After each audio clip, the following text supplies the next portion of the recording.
الذي جعلنا من الناسخين وألهمنا بعلوم العلماء الراسخين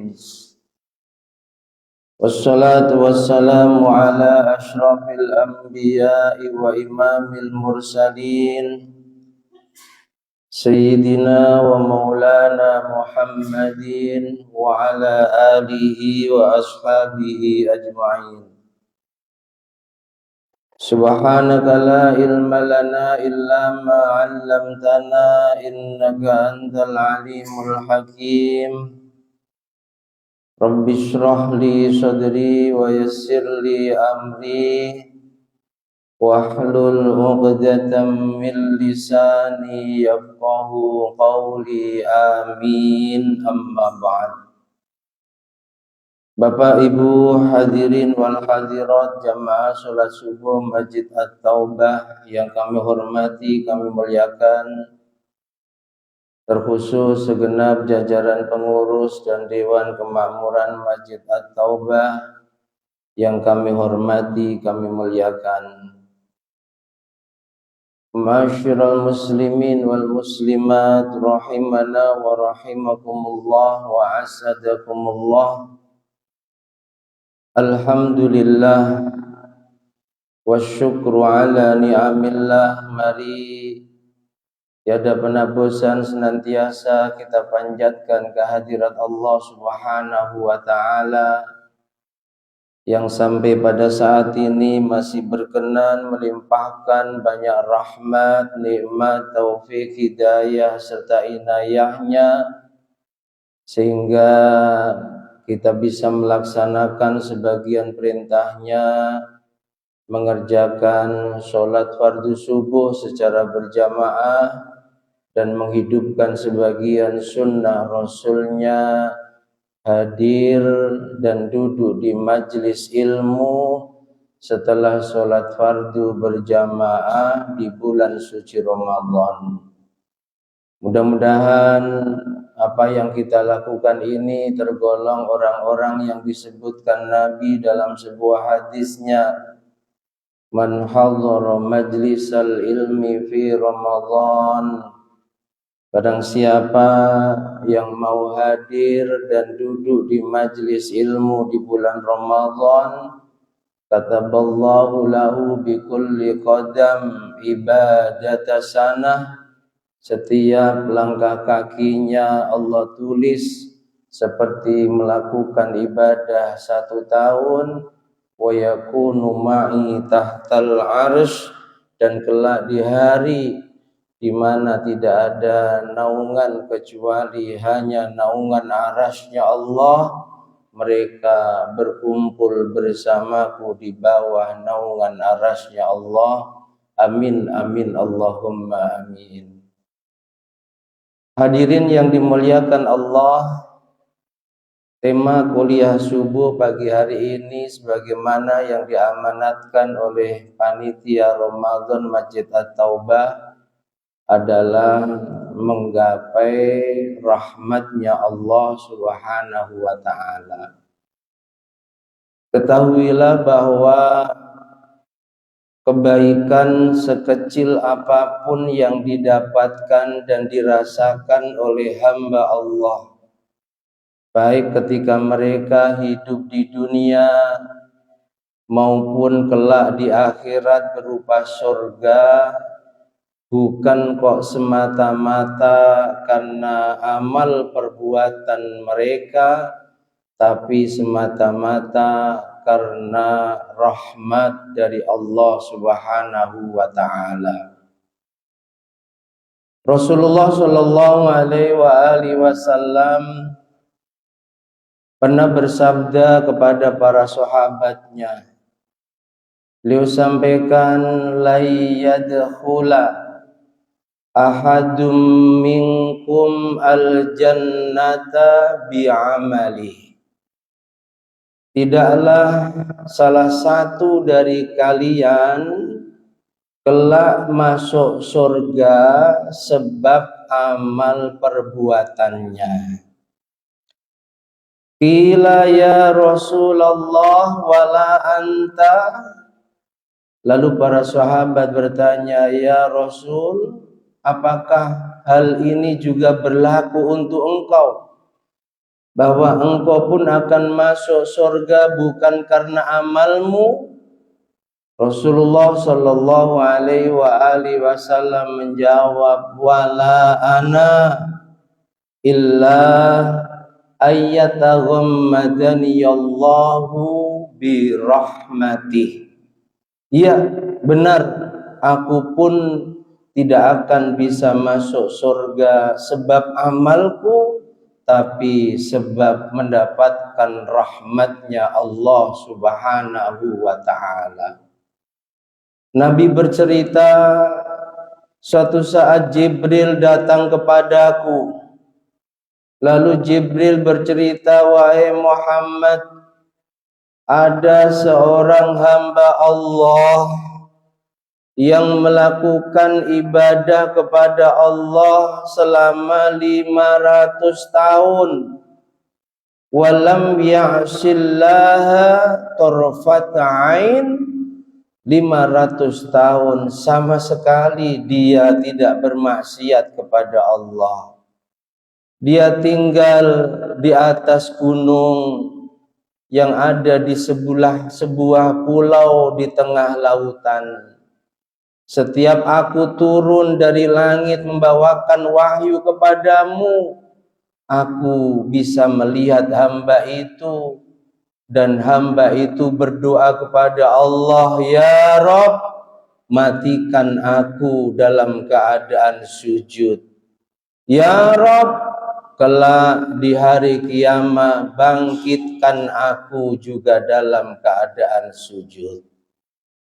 Wahai Muhammad, ketahuilah, hamba itu nanti di hari kiamat Allah mengatakan padanya, "Hei hambaku, masuklah kamu surga sebab rahmatku. Masuklah surga wahai hambaku sebab rahmatku." Hamba tadi karena merasa beribadah 500 tahun tanpa bermaksiat kepada Allah, dia katakan pada Allah, "Ya Rabb, bi'amali la birahmatik." Duhai Tuhan, masukkan aku ke dalam surgamu sebab amalku, bukan sebab rahmatmu. Allah ulangi kedua kalinya, "Fulan, masuklah surgaku sebab rahmatku, kasih sayangku." Dia jawab untuk yang kedua kali, "Dengan amalku ya Rabb, bukan dengan rahmatmu."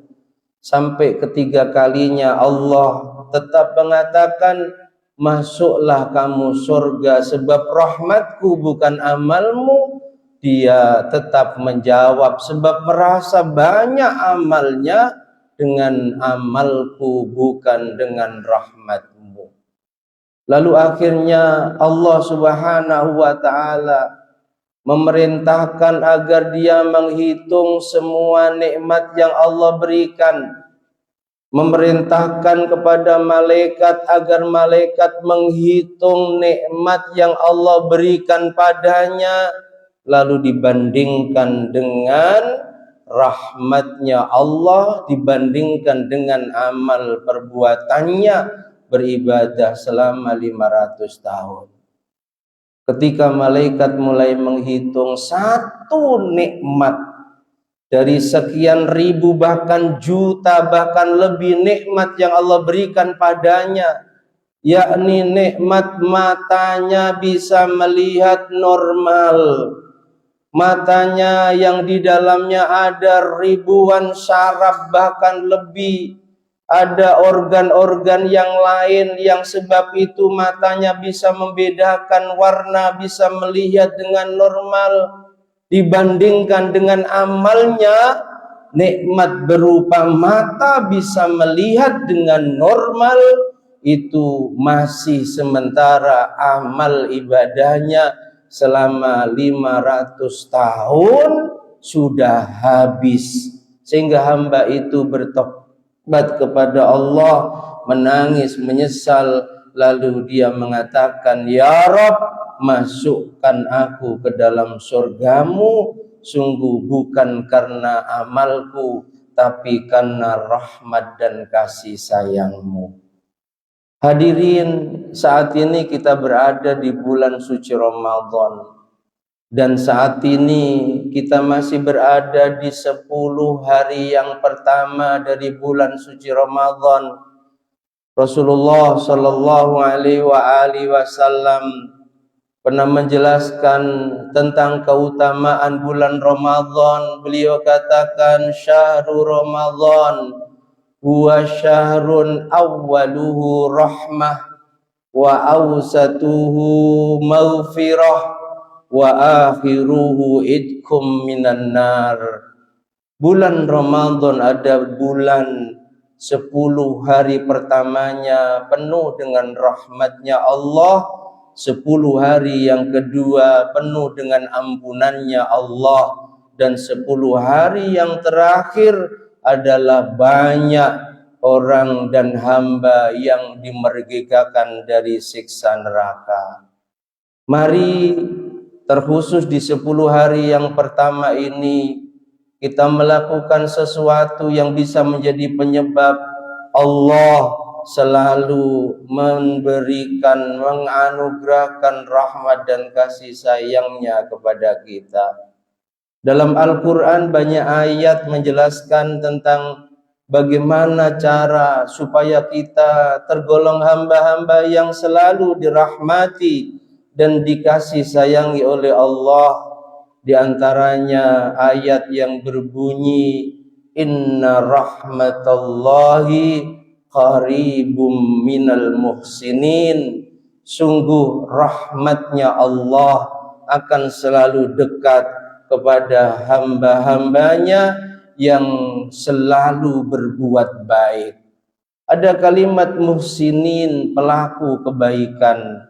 Ihsan yang artinya berbuat baik, bukan hanya berbuat baik untuk dirinya dengan maksimal menjalankan ibadah antara dirinya dengan Allah, tapi ihsan lebih kepada kecuali beribadah mahdhah kepada Allah, juga melakukan kebaikan kepada sesama makhluknya Allah, terkhusus manusia, terkhusus sesama manusia yang seakidah dan seagama, kaum muslimin, kaum mukminin.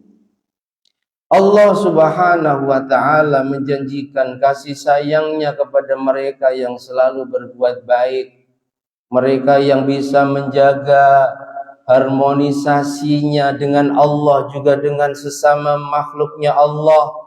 Itulah hamba-hamba yang sholihin, hamba-hamba yang setiap hari didoakan oleh seluruh umat Islam. Doanya di dalam sholat agar selalu mendapatkan keselamatan dan kesejahteraan dari Allah, yakni ketika orang Islam mengerjakan sholat, ada rukun qauli yang wajib dia baca, yakni bacaan tasyahud. Dalam kalimat tasyahud ada doa assalamu alaina wa ala ibadillahis sholihin. Yang kedua, rahmatnya Allah akan diberikan kepada mereka yang ada dalam ayat innalladzina amanu walladzina hajaru wajahadu fi sabilillah ulaika yarjuna rahmatallah wallahu ghafurur rahim.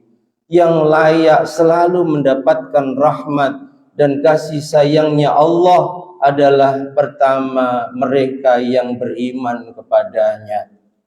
Yang kedua, walladzina hajaru, mereka yang selalu berupaya hijrah, pindah dari satu kemaksiatan kepada ketaatan, pindah dari satu keburukan kepada kebaikan.